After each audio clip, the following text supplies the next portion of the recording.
I would have to look at the comments off of my other laptop. So I literally have this streaming on three different devices. You are going along. Why does my phone vibrate when it notifies?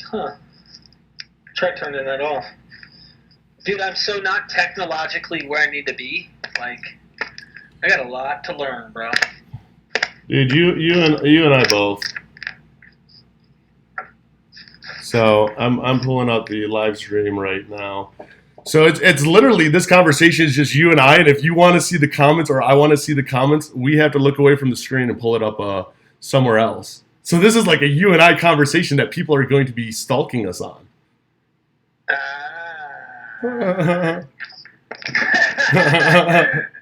Okay, well, what I'll do, I think I could put a small box with your live going, like your live comments, and then have you and me still on the screen. I think I can spy on them while they're spying on us. So. Okay, yeah, no, I have the live stream actually pulled up on the computer next to me. So you're doing TikTok right now. You're not live on YouTube yet? Oh no, I have a TikTok live going too. That I can't really respond to TikTok live because. Yeah. I have TikTok live going. I have our stream next to me going, and then this. Okay, are you on YouTube live right now? Yeah, we're live on YouTube right now. Oh my God! Hold on. That's why your phone vibrated. Oh, see, look, dude, you know stuff that I don't even know about me, bro. Okay, hold on. Let me try and update this. It's not me. Dude. We work on recovery. We don't do computers. I wish I did though. I wish I knew, like, how to do this stuff. All right. I'm getting it, man. I'm getting it. So let me look for this live. It's not. What's funny is there's more people. What's up, TikTok people? There's more people on the TikTok live than on the YouTube live. And, like, I'm trying to bounce around and see where all this is. Okay, we are live. Okay, yeah. So I'm in. I'm looking at myself, like, 3 seconds behind. Yeah, no, there's gonna be a delay on it. Okay. Let me mute the video okay. Because I'm hearing delays. You know what I'm talking about. Yeah, no, you have the volume up on other things, and you're not supposed to have the volume up.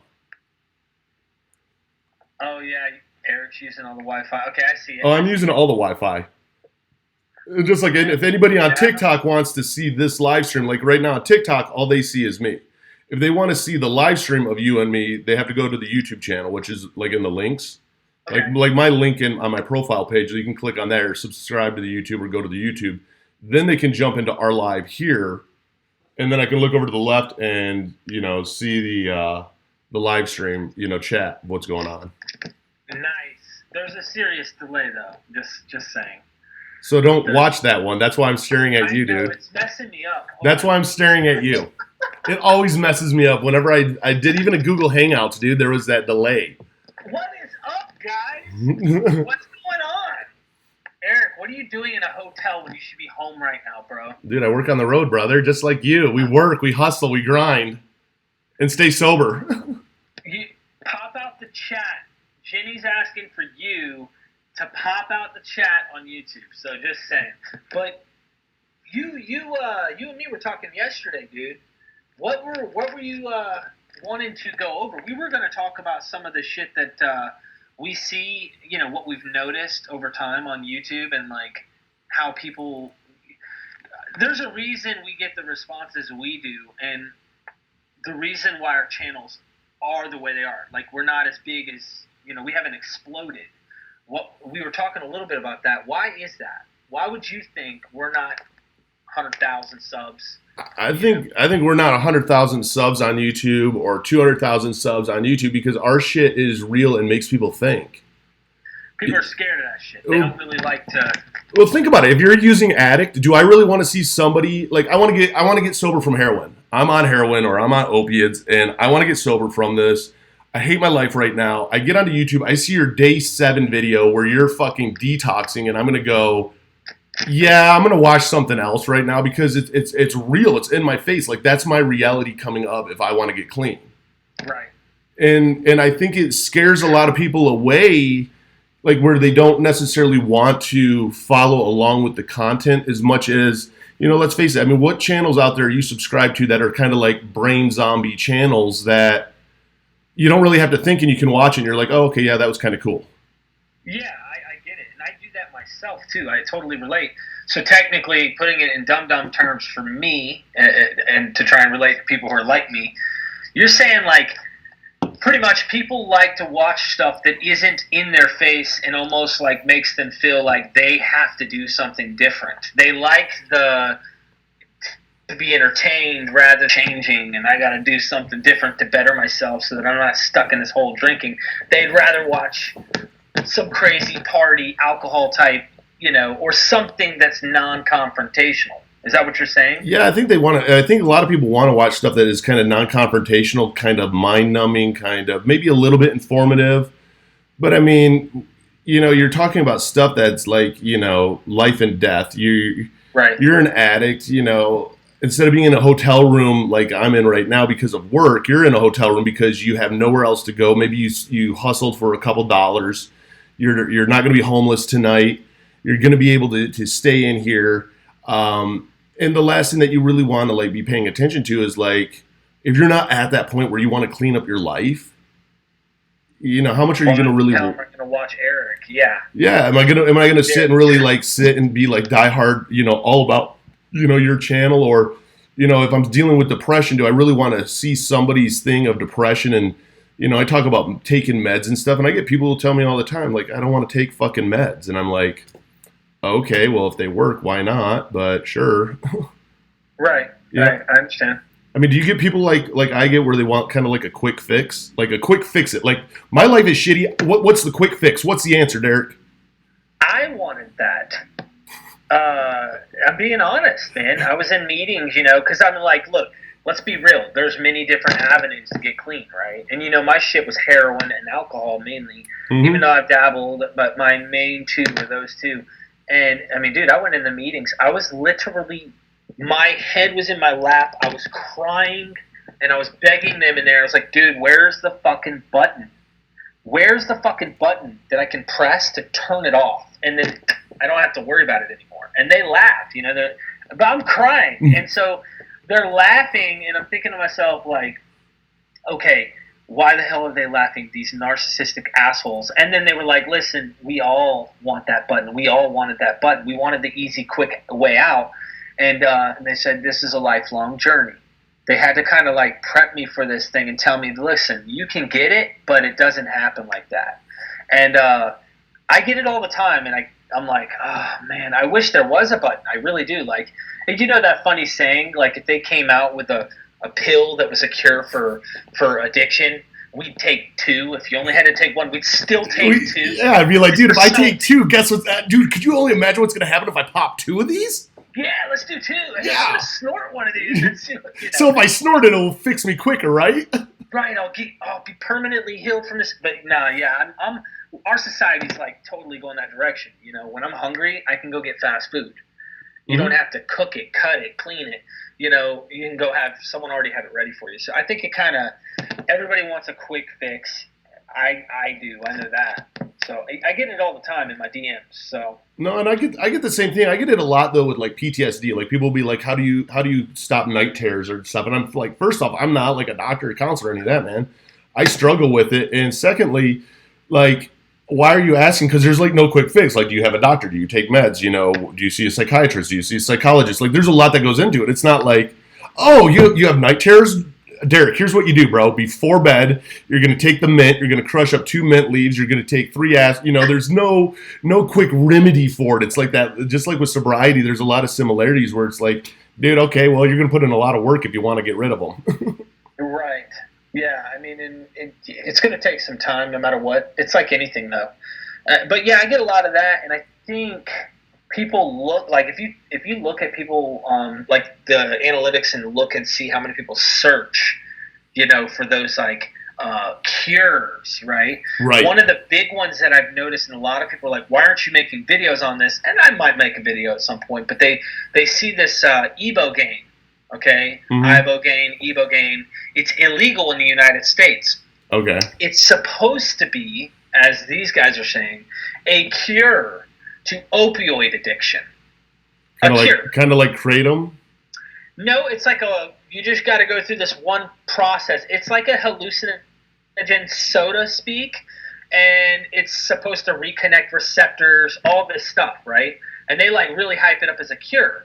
Well, I did some research, and nothing is as it seems. You know, you have both sides of the coin. People who demonize it, and people who are like, "Yo, this is God on earth," right? Well, I did some research, and there's a lot of people who did it and relapsed, went right back to using. So they talked about it being a cure, and here's people who have examples of almost dying taking it, because it's also very fatal if it's not done properly or if you're allergic. There's a lot of possibles, right? It can also be a very good thing for people. A lot of people have been successful. So there's always the easy way. You know, if we can find an easy way, we will. Right. No, exactly. And we will if there's an easy way to it. And that's the problem with us, is trying to find that easy, quick fix. Like last night, because I do a decent amount on addiction, and like I'll get a decent, like a lot of people that'll hit me up, and they'll be like, "Hey, you know, I'm addicted to this." Last night I had a person that hit me up. They're using meth. They've been clean since Thursday and stuff. Don't do any meetings, any of that. Like, how do I get to that point? You know. Yeah. And I'm like, well, why don't you go to any meetings? Well, maybe I can, like, you know, social media's helped me out some. Like, how do you feel about people who are like, dude, I don't need any meetings or anything like that. I'm gonna post on social media my journey, kind of like you did, and you know that'll get me clean. I went to meetings. Simply short, sweet, and simple. I'm gonna tell you, fucking YouTube did not keep me clean. YouTube helped me at times when I was like, when you're lonely. When I was down and like I felt low, or I felt like we get depressed. Even though I'm not clinically depressed like you've had. Right. Okay. I've gone through depression. Normal people go through depression. It's normal. Like, if you think you're going to go without it, you know, that's a different topic. But regardless, I had my moments where I was down, Eric, and sometimes these comments resurrected me, dude. Like, I just needed to hear someone tell me, listen, you're fabulous. You're great. We love you for who you are. Thank you for being who you are. Keep going. Don't give up. Right. That kind of shit made me keep going. But a lot of times I get so lost into my own shell from the depression that I didn't even want to read the comments. I didn't even get involved. I would just get away from YouTube. And what do you do then? So I'd go to meetings, bro. Like, I had to do some action. You know, they say you can't think your way into new thinking. You have to act your way into new thinking. Mm-hmm. Action. So, yeah, fuck that. YouTube's not going to keep you clean, dude. It can help, but that's not going to change you. Okay, right. It'll butter you up here and there, and you can be very useful, and it can help motivate, but it's not going to keep you clean. There's a lot more process to it. There's a huge process to it, and like I watch, like, it's because I'm really big with TikTok. I love TikTok. Yeah. And because of the connection, there's been a lot easier than like what Twitter was or any of the other ones. So I'm like this big all about TikTok, and there was somebody. It's amazing. So there's somebody that was on there. His name he went by like Texas Coach or whatever, and he was posting a sobriety journey. And he's even on YouTube. And I connected to this guy through YouTube. I got into his comment section there. Then he DM'd me through, and he has a rather large following there. And I was like, are you doing any meetings, any of that stuff? And he was using TikTok to keep him sober by like posting his things. And I'm like, man, it's all like, I don't want to be that pessimistic like addict in recovery who's going, dude, it's only a matter of time till you relapse. I don't want to be that guy. No, don't. And don't be. But there was a part of me that I'm watching it, and the next thing you know, what happens? You don't hear from him anymore. He's not. And that happens a lot, bro. So I can't say, like, what you're saying here, and I think where we're going with this is that, there's not one way to this, okay? But I'm just saying, these social media is superficial, okay? Mm-hmm. It's not concrete reality, so to speak. And going to a physical meeting helped me. All I can do is give you my subjective, literally what happened to me, and tell you and how I was successful. So I get it. I wouldn't be pessimistic to him because you never know. Right. But I get what you're saying. And so, I have the Discord. You have a Discord. Yours is mainly centered around helping people with mental illness, right? Right. Mine is is based on that whole premise. Like with me, I self-medicated for my depression. I self-medicated for my anxiety. Like, and don't get me wrong, I'm an addict as an addict is, but like my triggering excuse was, oh man, I'm depressed. So that was my reason to drink. Oh man, my anxiety's flaring up. My reason to drink. and then drink too much, and next thing you know, I'm doing coke to get back up to where I need to be so I can keep drinking. That was my perpetual cycle every day. But I used my mental illness as my enabling crutch Right. to use, because, oh man, if I'm drinking, I'm not depressed, dude. I'm happy go lucky, everything's good. And when it goes bad, I'm blacked out, so I don't realize how bad it's going. Right. No, I totally agree, and that's another difficult process. That's why I always seeing a medical professional is important, because my pop's from Canada. I mention him a lot because he's got a lot of experience in addiction and mental health. He's a neuropsychotherapist or whatever. He understands the brain and behaviors. And long story short, he was like, when you have mental health issues on top of addiction, there's layers. And a lot of times, like what you're saying, we'll use, it's not, how do you put this? Some stuff is beyond us, man. There's layers that need to be peeled away. And I think, like my younger brother, I'm very open and transparent about Kurt and his addiction and his process and recovery. But right. Kurt, I've always recommended go get help, go see a medical professional. Kurt has always thought, no, I'll just go to the Suboxone clinic, get the Suboxone, go home and play video games. And as long as I take my Suboxone, I won't use. And as long as I stay away from Joe Schmo, who has heroin, and Antoine down here, who's got the cocaine and the crack, I'm good, man. I just stick to my Suboxone. And somehow, 3 or 4 days later, relapse. He's back on there, and he's selling his Suboxone to use. So he really means it, and then 72 hours later, he's completely doing the thing he did not want to do 72 hours ago.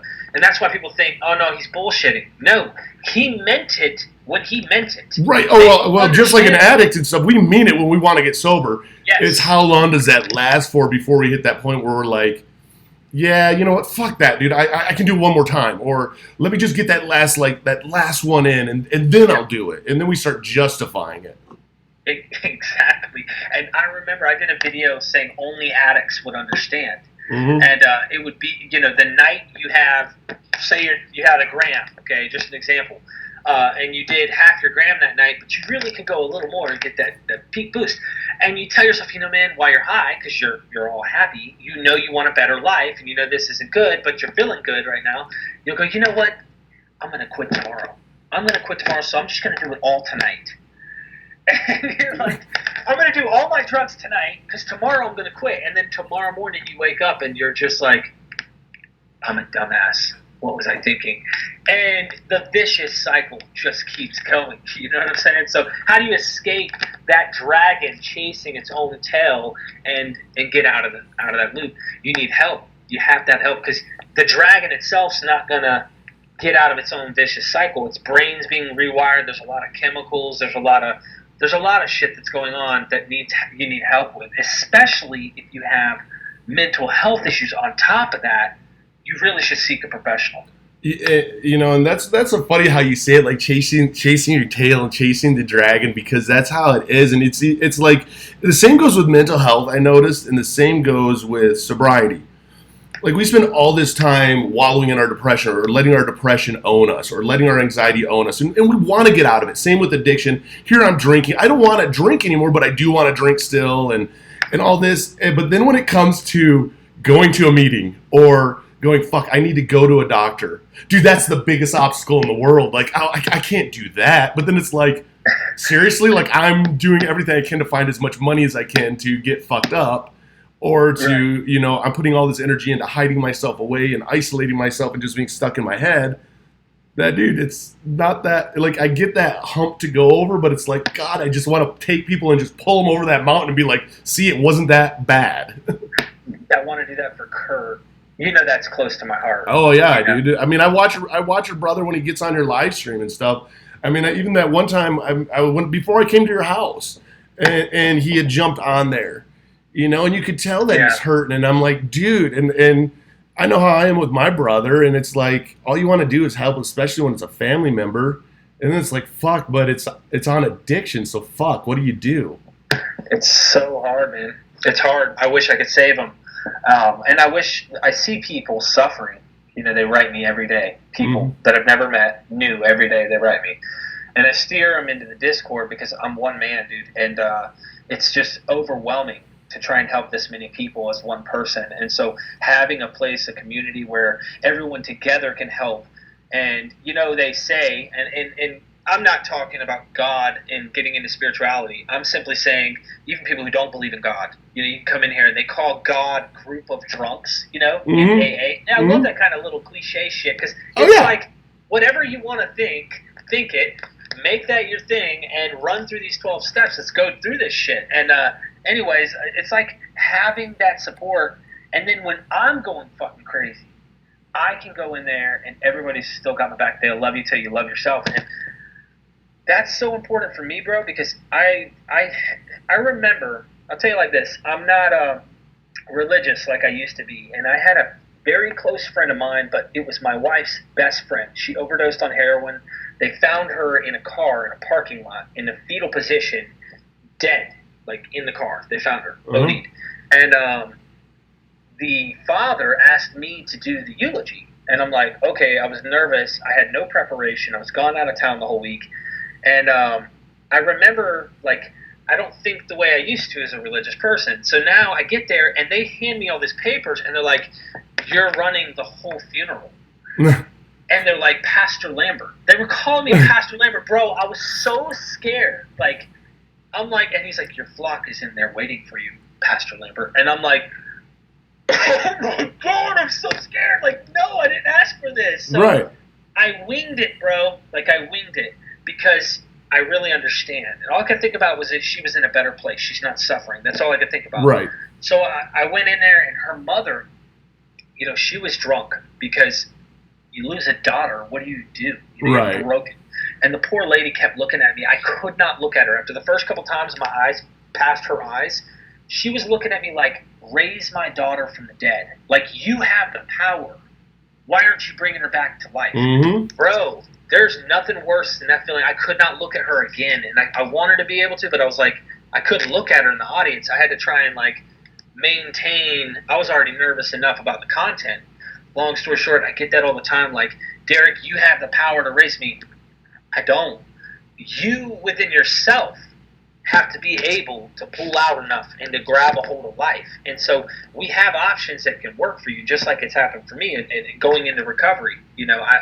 That really saved my ass. But there's a part of you that's in that that dragon chasing its tail, where you gotta kind of reach out and grab something. And it hurts. It sucks. It's different. It's scary. It's not fun at first, okay?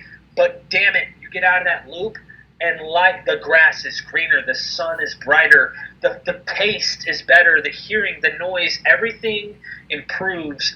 And that's kind of why I do this. Is doing that gives me that. I keep getting those smells, and the sun is shining, and the grass keeps growing. Right. Well, it's that influence of like, hey, it does get better, and it's the same like you were saying, like with anything that you're going through. Like even with my first meeting, I remember I went to.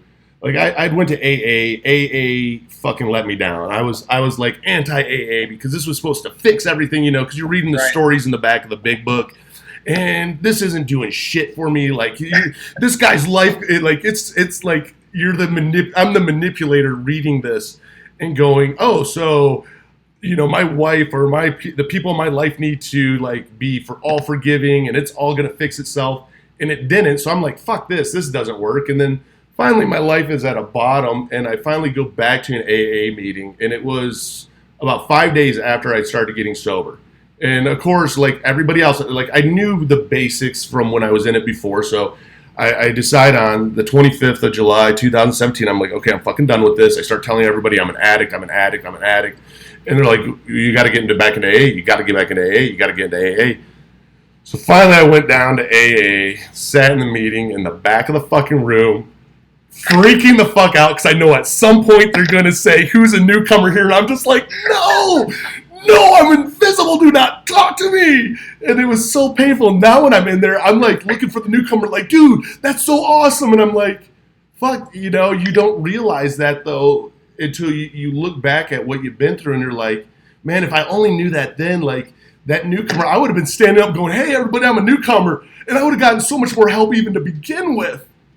Yeah. But you're all like sitting in the corner twitching a little bit, detoxing some, sweating, just fucking nasty, and you're like, oh.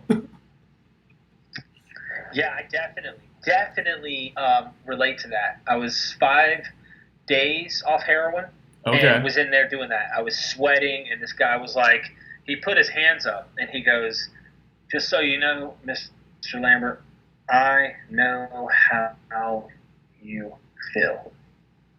And he looked at me. He was dead serious. He had those eyes, and he was like, I want you to know that I know how you feel.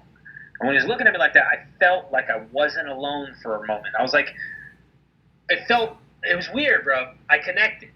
Right. I was hurting, goosebumps. I had the chills going, and I was sweaty, clammy, and sucking. And I was looking at his eyes, and he was serious as shit. Like he was just piercing through me, man. And he's like, I know how you feel. Mm-hmm. I know it hurts today. He says, tell yourself if it doesn't feel a little bit better tomorrow, I'll use tomorrow. That's what he told me, right? Mm-hmm. I'm like, okay. So then when tomorrow comes, he said, tell yourself, I'm feeling a lot better than I did yesterday, but if it hurts this bad tomorrow, I'll use. And it got better every day. And the next thing you know, and I kept coming back to the meetings, stuff like that. So I'm not saying that you have to go to NA or AA. And I know there's people within there that, can make people turn away from it. You know what I'm saying? I get that. But you got to stick to people who really want what's best for you and understand there's a medical side to this. You have to see doctors. They say that in literature too. Some people have to go see doctors, man. Some people have to be on medication. That if someone doesn't understand that, go to someone else. That's the funniest thing, because like you said that, like I get these people all the time that will hit me up, and I'll ask them flat out, even because on the mental health side, I'm like, are you on any meds or anything? Are you taking anything for your depression and that? And they're like, well, I don't want to be a pill popper. And I'm like, really, dude? I'm a fucking addict. You're not a pill popper. There's a difference, even when it comes to addiction, of how you abuse the pills versus, if you need it, because next thing you know, you're like, holy fuck, I'm depressed and I hate my fucking life. Right. That reality of being an addict, waking up going, holy fuck, what did I do to my life? Like, damn, now I gotta work. It's funny you say that, because yesterday I did a video on my steroid addiction, and I finally decided to do that because, I plugged a lot of content pertaining to my addiction with heroin, pills. I've mentioned my alcohol. I could go into more stories about my alcohol. I'll probably do that at some point, and I'll probably go more in depth on steroids, because that's something that's more interesting. It's different. A lot of people don't know about it. Right. Because when you get results, I'll put it like this. When you gain 20 pounds of muscle, okay, veins are crawling out of your arms, you're looking younger, your testosterone raises, your sex drive's through the roof. Females are kind of, I guess, catching your attention more and all that stuff. You kind of like the results, and you're not like getting skinny. You're not waking up miserable. You're waking up and you're fully confident. So there's all these good side effects, right? Right. But then they don't really realize after 2 months, for me, and I can't say this is my subjective experience, you crash and burn. And I mentioned on their CG Kid, right? Because CG Kid, he has all these addictions that he's done. And I almost separated myself, and I caught myself after the video going, hold on. It's all the same shit, really, because we're all trying to escape reality. And it's a very fine line, though, because if you have to take something, that's a very fine line to tiptoe on when you have to be on something versus I'm doing this just to escape reality. And you yourself know these things. And I say that because, like, for example, my wife, I've mentioned her addiction to Adderall and opioids, okay? Mainly Adderall. She has legit issues, bro, with her back, okay? Like, really legit pain, sciatica. She's got slip disc, all this stuff, and could legit be on opioids. Right. However, the Adderall, she doesn't really need the Adderall. She likes to be skinny. She likes to be awake. She likes to, it gives her this motivation, all that stuff. Whereas you could take it, go to sleep. She's up. Well, that's where your brother and I were on the phone that one time, and you're like, yeah, dude, that stuff keeps you awake, and you keep popping them so you stay awake, and I'm like, dude, I take them. I still eat normal. I sleep. I actually sleep without Adderall. It's very hard for me to sleep because my mind just doesn't stop. Right. And with it, it's like I have that calming comfort of, okay, I have control over my thoughts. This is what I'm going to do. I don't have to freak out about everything. The anxiety goes down. The depression goes down. all right, life's gonna be okay, and now I'm out, and now I'm asleep. Where I like can't relate. see, and that's the thing. I can't relate to you what you're saying. Like, I don't get it when people are like, dude, I pop Adderall like Skittles, and I'm thinking to myself, but why? Yeah. Why would you do like that? That defeats the purpose. Yeah, like I used to do the Adderall, so I know. But like with her, she had a hard time recognizing whether it was an addiction issue or whether she needed to be on them. Mm-hmm. Now, I had to remind her how she first got prescribed by the doctor, okay? And that story in and of itself should have been enough to make her realize, okay, I was purposely trying to get prescribed Adderall by the doctor. But um, that wasn't enough. So I had to show what the results have been from the constant, repeated use of it. You see what I'm saying? For Right. her. Whereas you have like positive results, you don't. Your marriage isn't going to have issues where it could possibly end up as a failed marriage. Your finances, your job, being able to get up and function and do what you're supposed to. All these things, like they're not affected from your Adderall use. In fact, they might actually be helped. Well, yeah. If I didn't have Adderall, I'd have no job. Right. Because like I couldn't do my job. I'd be all over the place, man. They need to, unless there's like a hamster wheel they could put me on and be like, here you go, and then here's a bunch of this, Yeah, like it's a fine line, man, and that's why I say seek a professional. But also, you gotta be honest, man, because you can go to a professional and he's the professional dope dealer. Well, here's the thing too. Then, like, were you afraid to go to doctors? Because like when it comes to mental health, there's a lot of people out there that are afraid to go to doctors, or they're afraid to go to a psychiatrist or a psychologist or whatever. They're afraid of doctors. I mean, were you afraid going to a doctor the first time you had to really like go and you're like, dude, they might tell me my life is fucked because I did heroin or what? I actually was like, I'll tell you, I avoided the hospital not because of that. I just never really wanted to go. The times I did go was when I was trying to get off heroin, and every time I was rejected because they don't view heroin as a medical issue. It's just a detox issue. To them, they're not like, oh, you're going to die. Right. If I went in there and said, listen, by the way, I'm an alcoholic, my liver's giving out, and I'm on benzos, and I'm addicted, I'm killing myself. Oh, sir, we've got you. They'll put you on the psych ward, and they'll make sure you come off chemically so you don't die. But as soon as I just said, listen, I'm coming off heroin, they did some blood test on me. Of course, they're going to mail you whether you have HIV or some type of, they want to test you to make sure you don't have anything. And do you have hepatitis, whatever, and they mail you this information if you have it. But nonetheless, that's all they did. And then they sent me on my way and said, you should go check into a rehab or check into a detox. So I stopped even caring to go to the doctor because I'm like, well, what the fuck's the point? I'll just either go to a methadone clinic or a Suboxone clinic. That was all I would do when I went to the doctor. Right. Of course, until I actually got clean, which, honestly, I don't recommend detoxing the way I did. Well, yeah, you did a really rough, like, your detox was kind of the same as mine. I will say this, like, out of my experience, watching your heroin withdrawal versus my alcohol withdrawal, yours was a lot more of a nightmare than what mine was. Yeah. My alcohol withdrawal, like I had the sweats, I had really bad sleeps, I had really bad chills, like shitting was a nightmare. My head actually was the worst part. That took me forever to like get clarity up there.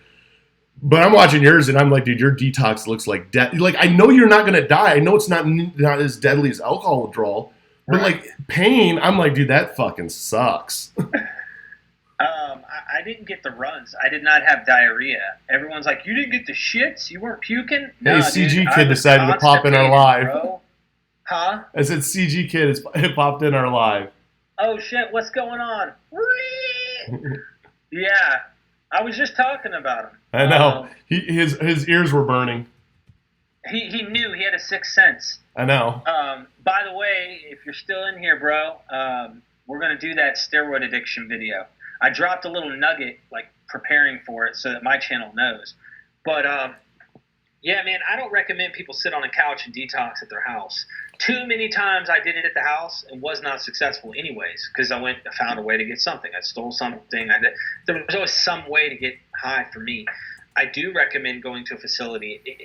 I get the facilities suck sometimes. Not the rehabs necessarily because they'll chemically bring you down, but I'm talking about like the free detox centers that they have Mhm. sometimes. Like you got to go and sit on a cardboard mattress, and they'll hand you an ibuprofen every 8 hours and a Tylenol every 6, and they might give you a clotidine patch and say, "Hey, here, this should help." And then you're sitting there sharing one TV with 25 people, and everybody wants to watch what they want to watch. You're not Mhm. comfortable. You're not happy. You're not in your bed. It's tough. It's worth it if you can do it. It's tough. Yeah, no, it's and that's where I like that you because see so many people are just like, dude, what's the quick fix? What's that quick fix? You know, and it's like, dude, go to rehab, go to do this. You need to do this, and it's work. I mean, it just doesn't fucking happen. Yeah, it's not that easy, bro. It's like I tell people like the gym. I want to be in great shape. And look, I haven't been going to the gym in years, bro. Like when I go to the gym, not only does my body gain size, my head gets big. So it's an ego issue for me. Right. And you know, I heard Mike Tyson say this on a Joe Rogan interview. It was really interesting because Joe's like, "Well, don't you get in there and hit that bag, bro? You have those hands. Like once you know you can't." And he's like, "Not. It's like, you know, it's my ego. It's like I don't want to." And you know his list, man. I love Mike Tyson, by the way. He's like, "Nah, man. It makes my head big, and if I go there, I'll ruin everything." And I can relate to that because I'm not saying I couldn't possibly balance my way back into the gym, but I'm so not motivated to go on a 2 mile run right now and go for an hour and burn my muscles and be sore the next day. But it's painful. However, the results are worth it in the end if you can break through that initial start of getting in the groove. Well, yeah, and but even what you say there is the same as when it comes to depression, anxiety, like any of that stuff. Whether there's a chemical imbalance in your brain or not, it's that I want it bad enough. Just like you wanted your sobriety bad enough, Hell yeah. And so then you just start trying everything, and you obviously tried it all. That's how you know about the rehabs with the cardboard mattresses. That's how you know about the hospitals because even though you're in the fucking shit of it, you didn't give up, and you just kept trying until you found what finally worked. That's why, like, personally, and I don't speak for anybody else when I say this. Maybe someone else relates, but I'm just speaking for me. That's why personally I don't knock Suboxone and I don't knock methadone or kratom or another alternate route. My honest opinion of those things is only going to tell you what my own experience is going to say about them. You see what I'm saying? Because I don't know what it'll do with you doing it. However, I know that my best route was abstinence for me, and I'm not the only one who says that. There's a lot of people out there, but there's some big names that say that. Russell Brand, okay, like the number one dude that everybody knows is like a guru, and he's like some spiritualist and whatnot. Right. He took a abstinence angle, and it's the most successful route for him. And a lot of people say it's very successful because, bro, like when you get dependent on another substance, even though it may not be nearly as harming, okay, and it may not be that harmful at all, you're going to have to eventually come off that too. You're going to have another detox. I would rather you do that than keeping on the streets. Right. Trust me, all day long. However, man, it's so fucking tough to answer these things, man, because I don't want to say, hey, don't fucking do that. You better not do this, or you're not clean, or you're not in recovery. I'm not trying to do that because I know it's worked for some people and they've successfully made it off of those substances. And it was better than being on the street sticking a damn needle in your arm, getting Hep C or AIDS or something crazy. Nah, bro. You have to do what you have to do. I've done the Suboxone, I've done the methadone, I've done these things, and I didn't want to have to. When I got off this last time, I thought about it many days. Just get a Suboxone, just fiending for something because I wanted to feel better. Right. And I didn't. I pushed somehow, and I don't know how because it was almost impossible. It seemed. And I didn't do it, and I'm glad I didn't because today I don't need anything. Right, and that's the best part. Just even like with anything, like when you are fully clean and sober, you don't need anything to maintain it. It's such a better feeling, and like the same thing with you. Like in January, I had a friend that I helped get his daughter get sober, and she went through the Salvation Army because they have the rehab there. And I know, and she was gay actually. Went to the Salvation Army, didn't say anything because I know there's all the whatever. Are they're picky about that? Yes, they are. But she ended up ODing and dying because of fentanyl cut heroin in January. And it was like, you know, my mentality is like, yeah, somebody's at least on Suboxone or methadone. At least it prevents that person from saying, hey, guess what? Your kid's been found. They're in this parking lot. You know, because like just like with her, just like you said, she was in a park. They're all in parking lots. That's the shittiest part because as an addict, you can relate because you want that fix as soon as you get it. So what do? You pick it up in the parking lot, or even like with alcohol, you know, you pick it up at the liquor store. You get in the car. First thing you do, crack it open just right then. Same with heroin. Same with anything. And now you're isolated, so that's where you die. And that's the shittiest part about addiction. And for me, like I used to run with people while using, but a lot of times you get so lonely on that road, you're by yourself doing it. Mm-hmm. You know? And I mean, dude, I totally relate to CG Kid when he talks about marijuana addiction. I know that a lot of people go, hey, that's taboo. Don't talk about my pot because it's not addictive.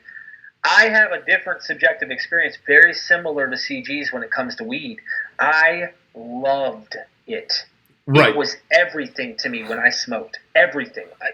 Well, Derek, you just needed to learn how to balance. You don't get it. I don't balance. That's who I am. You're not understanding what I'm saying. Like, that's the point. Well, Derek, that's your fault. No shit, Sherlock. You know what I'm saying? Like, this is what I've been Welcome saying. to addiction. Yeah, welcome to what I've been saying all along. It's me, okay? But the problem is not the pot. Right. It's Derek Lambert. The problem is, though, when I put the pot in Derek Lambert. And anyway, I was smoking the shit out of it all the time, and it went from parties originally. Dude, first time, I was howling at the moon at a bonfire. Loved the floating experience, and I was happy, and everyone was cool. And then, you know, a year goes by, I'm by myself. Mm-hmm. You know, just sitting in the car, I got my music on, and I'm just chiefing. I'm all by myself. It became such a habit that I didn't even want to smoke with others because they wouldn't contribute on the dub sack or. You're not sharing. Yeah, no, you get really selfish after a while. Yeah, and I'm not against weed smokers, by the way. I've got a brother-in-law. I'll leave him unnamed just in case someone's watching, but it's legal in this state in Washington. Right. So. Anyway, I'll get in the car with him. He goes, can I spark it up? I go, just wait till we get there, please, because I don't want to even risk breathing into my hair has something. If I have to get a job with a hair follicle test or something, I don't even want to risk that. But right. I'm not against it. But for me, and I keep repeating that on my channel, which is why we have such a narrow subscriber rate. Right, that's why. If we had all this like, dude, yeah, pot's totally cool. Oh, you're struggling with pot, bro? Hey, cool too. Everything's cool. Then maybe we get more subscribers. But we're not focused necessarily on trying to do that. We're really helping people, which narrows down that amount of people who are trying to reach out, you know. And that's the difference, too, when you're searching YouTube and you really find the people out there that want to help versus the people that are there to be YouTube famous or that I'm going to be a professional YouTuber or, you know, any of that, is that you share so much of the personal experiences and you're just like with you with weed, my experience with weed is different. I don't smoke weed. I'm not against weed. I am pro weed. Right. I don't smoke it personally, but not even on the addiction standpoint. Just it was one of those drugs that when I did it, it was kind of like meth. When I did meth, which was always by accident, it was never like I seeked meth out. Meth, I never shot it up. I never smoked it, any of that. I would snort it because people would go, "Hey, it's Coke," because I loved Coke, and they would crush it up. And I'm thinking it's lime. Next thing you know, I'm like, my nose is burning. It's burning down my throat. My eyes are watering. And I'm like, you instantly know what you just did. And you're like, no. And I didn't like meth. And it was one of those things like with weed. I just don't like weed. Like I get zero joy out of it. It doesn't relax me. It doesn't amp me up. It doesn't do it. Like I literally will sit there and be like, this was fucking stupid. And so if it were, I know some people just firsthand, just like with you, that, dude, it really helps. Like with anxiety or with eating or with, dude, do it. Do you. If it works for you, do you, but don't, right. I do me.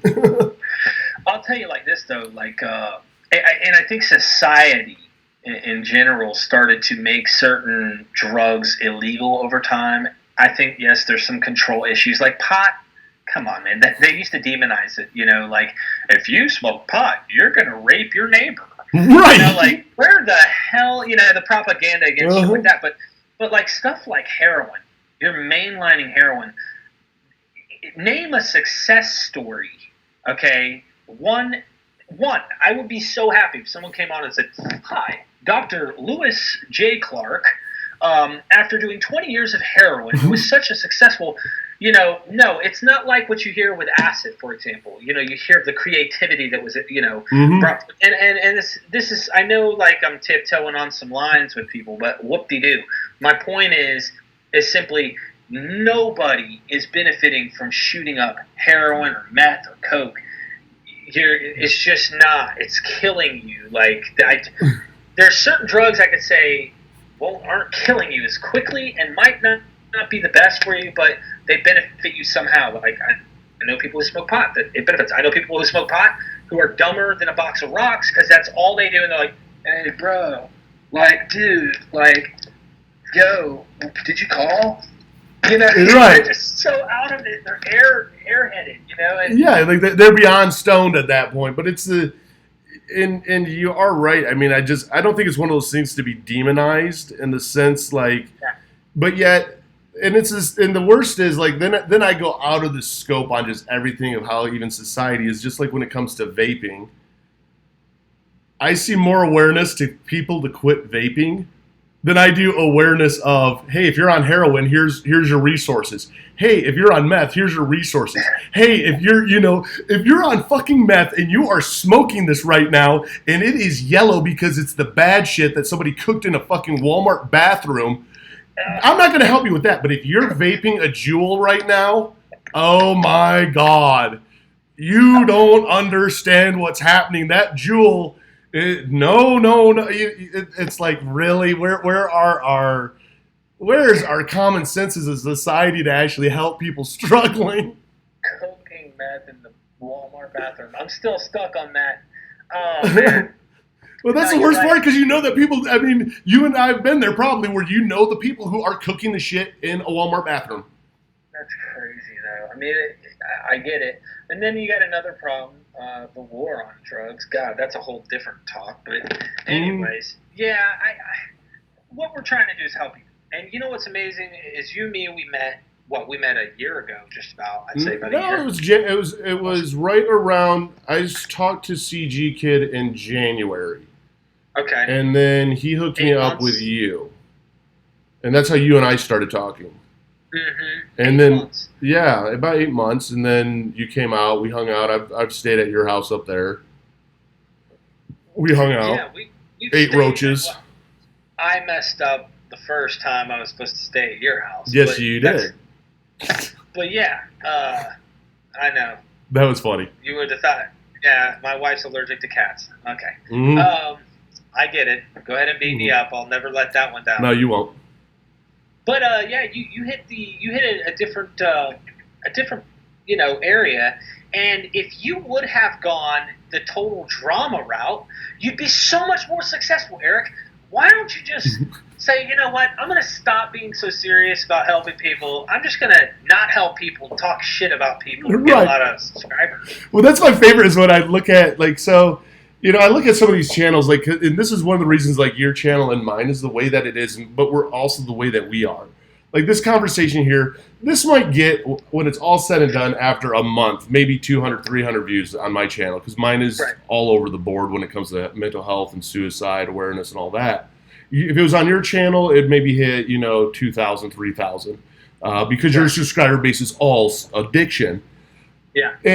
But if you and I got on here and we titled it, and we started bad-mouthing other large YouTubers, and just started giving our opinion and making fun of them, dude, we would be large YouTubers. This video would have 30, 40,000 views, and you'd have huge comment sections and all these people bandwagoning. But instead, we're sitting here talking about snorting meth and heroin withdrawal, and it's like, that doesn't excite people, Same we could go into drama. You could. Be so successful, but it's not who I am either. And you do it all for the money. You're all about the money. Yeah. Oh yeah. How's that working out for you? God knows, bro. Yeah, I'm not even breaking 100 a month, and that's saying a lot. Anyone who's a YouTuber who knows and who's monetized, knows that it's not a lot. It takes a lot to even get money that way. But yeah, no, it's nothing like that, bro. And I could have switched things up and gone a different route, just like you're talking about. I didn't. Mm-hmm. Because it's really helping people. It's helping me. It legit is. I love it. I really do. I love it because I don't have to be someone I'm not. Now, don't get me wrong. If I wanted to do a funny channel, and I'm not talking about like making fun of people, because a lot of people really take stuff personal, and Right. you'll really hurt people for real. Yeah, I mean that's a little bit of cyberbullying, maybe. Yeah, like I'm not about to try and take that responsibility on, Right. you know. But there's some funny channels, man, and I go and watch that shit sometimes because I think the humor's great. But yeah, I watched all that shit in the past, and I was like, yeah, I'm gonna stay out of this altogether. In fact, when shit hit the fan between other drama channels and stuff, Mm-hmm. I literally did not drop a video. I had to think of something like, how do I escape this box and do something about this over here, and that way I don't even want anything to do with it. I don't even want these guys over here coming to me. But it sucks you in, and you're just like, oh, towards the light, you know. And then it's funny because I watch it in the same thing that I do with addiction and like interventions and stuff, where you become that social justice warrior, like where you're telling people how to live their life and how they're fucking up in the name of recovery, though. And it's like that's really not what it's about, you know. It's recovery's different for everybody, and it's hard not to get sucked into that and be like, you're ruining this community, or you're, you know, no. I'm just trying to just stay in my lane and help whoever is drawn to my message. I had a lady, you guys might know her. If any of you are on Facebook and you know of some of the recovery people, there's a girl. She's big following. I'll leave her unnamed right now. Blonde girl. She does rap, and she's big, you know. She contacted me on Facebook one time and said, hey, would you be willing to talk to this person? He doesn't feel comfortable talking to any of us about trying to get clean. You're the only person he wants to talk to. I'm like, sure. And they're like, you don't mind? I'm like, no, I don't mind talking to him at all. Send him my number. Here's my number. Well, long story short, this guy, she's a big guru recovery person, but he only related to what I put there. So he wanted to try and talk to someone who related to that. And that might be what you need sometimes, is someone might say, no, I relate more to Eric than I do Derek. I might relate more to CG than I do these guys. Or I might relate to Ryan Donnelly, who passed away. You know, he was a legend when it came to recovery. You know, whatever. You got to have people. But that's where it's like, I'm all for like multiple mental health channels for the same reason. Because it's literally everybody sharing the same message and hoping that you reach, because we all connect with different people, like you just said. And I'm also all about different, you know, even recovery channels. It's like when the channels start to eat themselves alive of my way's the right way, or critiquing somebody of, well, this is what you really should be doing. Like, dude, nobody's an expert in recovery. No one's an expert in mental health when it comes to this, because we're all different in the brain. That's absolute fact. That's why I say medical professionals and go and do the process. Figure yourself out. Learn who you are. Right. You know what I'm saying? You got to figure who you are out, because we're all different. And that's been my journey, man, is finding out who I am. And I know that who I am ultimately does not mesh well with many. I am I don't mean to be this way. It might be my upbringing. It might be how my mom and dad raised me. I don't know. But I'm pretty stern. I'm not like very loosely general. Like the general public isn't going to probably be drawn to me. It's you're all or nothing type of guy. I'm an extremist, you know. When I say something, I mean it. I'm pretty hardcore about shit I do. So, yeah, I don't know, man. Everybody's different, bro. Like, personalities. You know, you attach to certain personalities. So, yeah. You do. And that's why, like, I was drawn to you and, like, the CG Kid, because, you know, your guys' personalities mesh with mine, but then also the open-mindedness of you both had Adderall addictions.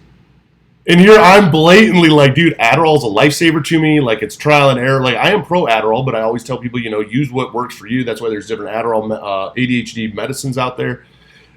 But you guys were like, hey, that kind of makes sense of your side of it versus our side of it. And it's completely different how it reacts with us. And it just goes to show that, dude, just everybody is different in every aspect. Oh hell yeah! Because I used, you know me, dude. Mm-hmm. I should have mentioned Adderall when I did my video Dude, yesterday. we need to do a video. Like, I don't know. I'll probably be back up in Washington. We got to keep in touch though. If you're coming back down here or what, I'm gonna be pissed if you move out of Washington because you're like my place in Tri-City. But we'll have to do videos with this next time I'm up there instead of just the live streams where we're eating bugs and vomiting.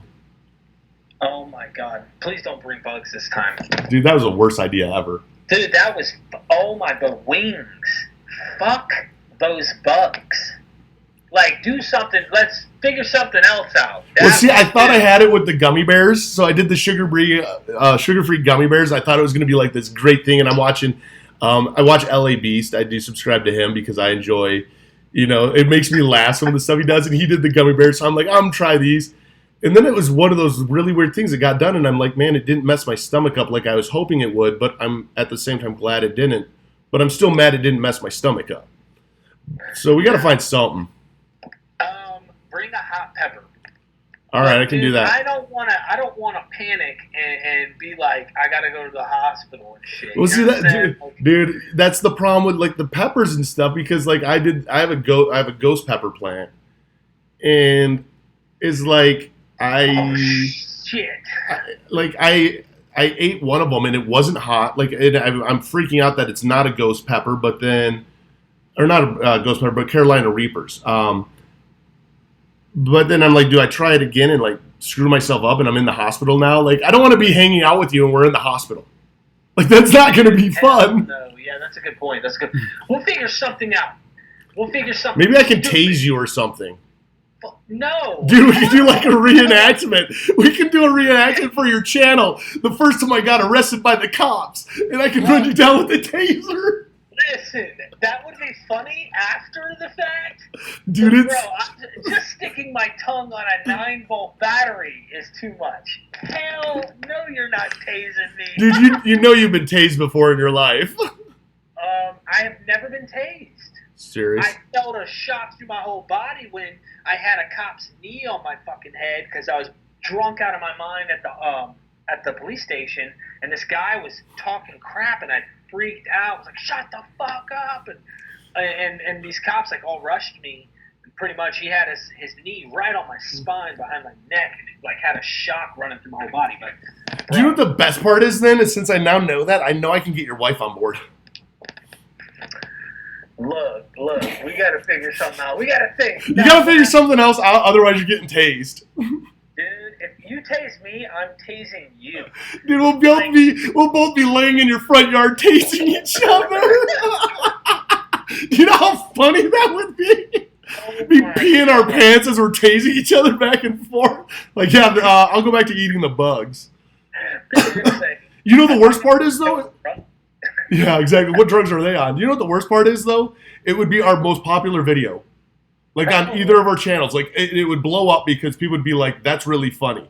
And then they'd go to see what the rest of the channel's about, and they'd be like, oh, that's kind of real. I'm going to unsubscribe. Or I'm not going to watch it.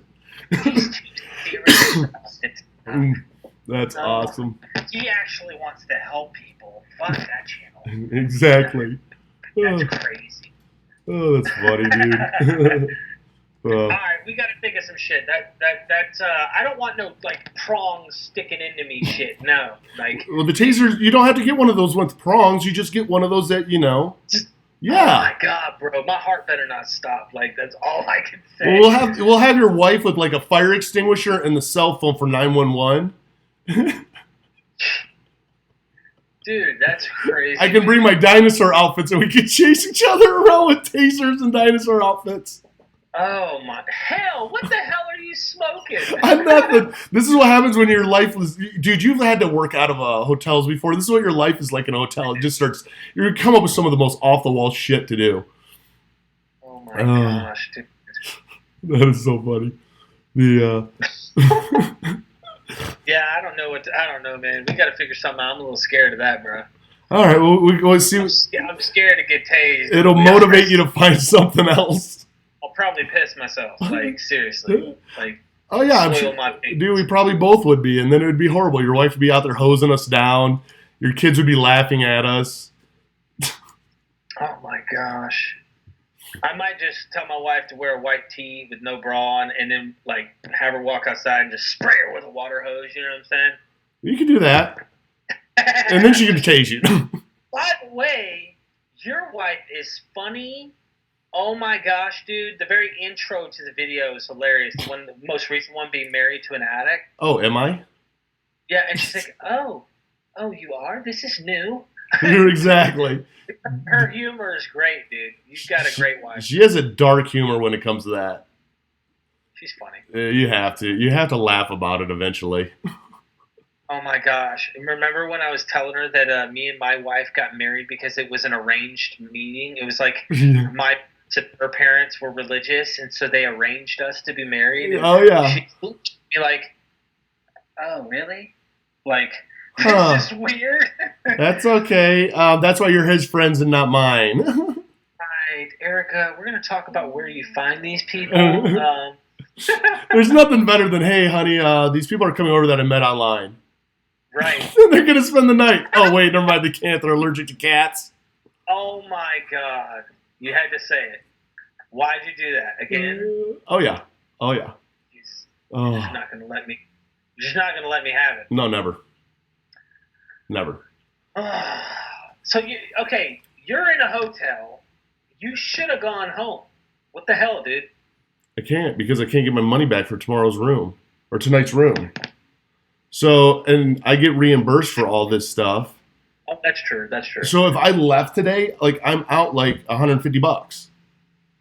But what if you left, being you've already paid for it, and they still reimburse you, but you're not staying? Dude, I wouldn't do it. Like I wouldn't do it. I'd be like, that's like my core belief. Like, okay, I work for this company. Like I can't do it. Like if I'm here, I got to be remotely productive. So, I did work calls and shit this morning and whatever I could, because in Sundays sales doesn't stop. Right. In fact, most salesmen work Labor Days. It's one of the busiest days of the year. And so like I'm used to it. So I'm like, all right, I'm going to do some work and be as productive as I can be. Well, you're being productive right now. That's for sure. Exactly. You're my break. Hey, that's cool. I don't mind. I have no problem doing that, man. No problem at all. Dude, I appreciate you doing this with me, brother. We got to do more of this. Well, yeah, I mean, I think bringing awareness, just keep doing what you're doing, and haters are going to hate no matter what. There's going to be those people who aren't going to like what you're doing. That's okay. There's going to be people who aren't into the message. Oh, he's serious. I'm not looking for serious. And a lot of people don't want to think. They don't want to deal with this shit. I got it. I'm not going to stop doing what I'm doing. I might add stuff, do new things to my channel, to try and like bring in some of the general public. However, like the mission is to try and help people who are like me. Get connected, get help, get involved, get your life back, bro. Exactly. Get your life back and just take it back. I mean, you got to get to that point that you're sick and tired of being sick and tired, and it doesn't matter what it's in regards to. You finally hit that point where, like, let's face it. I mean, addicts die all the time. People with mental health die all the time. And in both aspects, in a lot of cases, they take their own lives either by suicide or by their drug of choice. And it comes down to just trying to get people to open up their eyes and go, shit, dude, maybe there's a better life for me. Yeah. Let me give it a shot and give it everything I got. And, it's all by attraction, of, hey, that person fucked up their life and they're living a normal life. Now maybe I can too. Absolutely. And creating this community that you have and I have will allow people, we'll end on this note. The optimistic chick just commented a very important thing. How do you both encourage people with serious mental illness, sober, to fight suicide tendencies? And, I mean, they're going to come, especially on your side. They're going to come, I suspect. Well, the funny part is on your side, too, which Yes. you don't realize. You get sober, and you're like, dude, I'm over this. I'm done. Right. That's why having a community and forcing you out of your bubble is so good, especially when everybody loves you.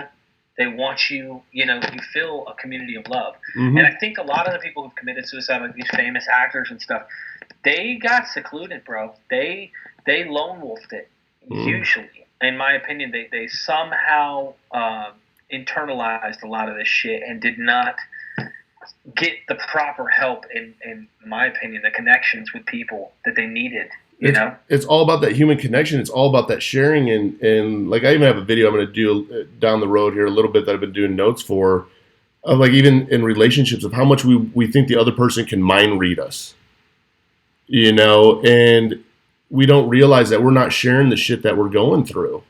Mm-hmm. Even when it comes to addiction, I'll talk to people like, hey, have you talked to your family about it? Well, no, not really. Why? Well, I don't want to be a burden. I don't want to be invisible. I don't want to hurt their feelings, or I don't want them to be mad at me, whatever it might be. It's like, man, that's the enabling mentality that will kill you. And I get that. Dude, you hit the nail on the head. You know how many people reach out to me and I'll say, they'll talk and they'll tell me this paragraph about their life and the story of what they're going through and shit. And my parents, I took this from them and that. And I'm like, have you talked to them? And they're like, no. I'm like, why? Dude, fucking go talk to them right now, but they're going to be mad. I can promise you, if your parents love you, they might be mad right now, and it might upset them, but I can promise you it's not only going to help you, it's going to help them with you, and everything can start to heal. If you don't fucking open it, all right, you let an infection stay the way it is, like an abscess, like you got a damn MRSA on your arm, you got to get the shit out, and it hurts at first, but then it heals. So it's painful, man, but that's part of the process. Mm-hmm. Coming out, letting them know to come help you. Now, I've had some people who've told me I can't tell them because of this and that, and they'll disown me, and I'm going, damn, dude, we got to break that stigma. Like, society's got to get out of that where they can't, and I hear people like do that to their kids. They find out their kid's a homosexual or something, and then they disown their child. It's like, what the hell's wrong with you? I mean, I could get if you were brought up thinking a certain way about those things, but, dude, they take shit so far. Like, we've got to try to break those stigmas in the society with addiction and not just addiction, but mental health and other aspects. You know what I'm saying? Yeah, I mean, you just and the other shitty part though is too that people don't realize is they're afraid that their parents will disown them, and it is scary. That's why support's so important if that does happen, that you have that support around you and you have that love around you. But it's so funny though too on how many people really truly are so afraid to talk to them because the parents might disown them, and then they don't realize. How do you know your parents are going to disown you? Well, I just do. How? You never told them. You never even, in a weird sense, you've never given them the opportunity to disown you. So you don't know if they would or not. I mean, how many parents still love their kids who have murdered somebody or have been a drunk driver and killed somebody, and their kids are serving life in prison, but their parents still love them because that's their kid. Right. And that's what when we start to isolate ourselves, we lose track of. Oh, that's funny. I got a text message from somebody who reached out. I thought my thing was on Do Not Disturb, but my Apple went to the thing. It says hi. So I'll respond to that after the live. Yeah, I get it. Well, but, I mean, dude, I love you, man. And love you, brother. I appreciate this live and shit. We got to collab more. We do. More of these, whatever. We'll come up with some topics and discussions, things that are relevant, things that are happening. And maybe we can get OBS to work while doing I guess you'd say what we're doing right here, where we're both on. Right. And then we can actually start going over some stuff. So. No, exactly. Well, I love you, brother. Thanks for doing this with me. Love you too, bro. All right, man. Enjoy your day, dude. Yep, you too. Later. Later.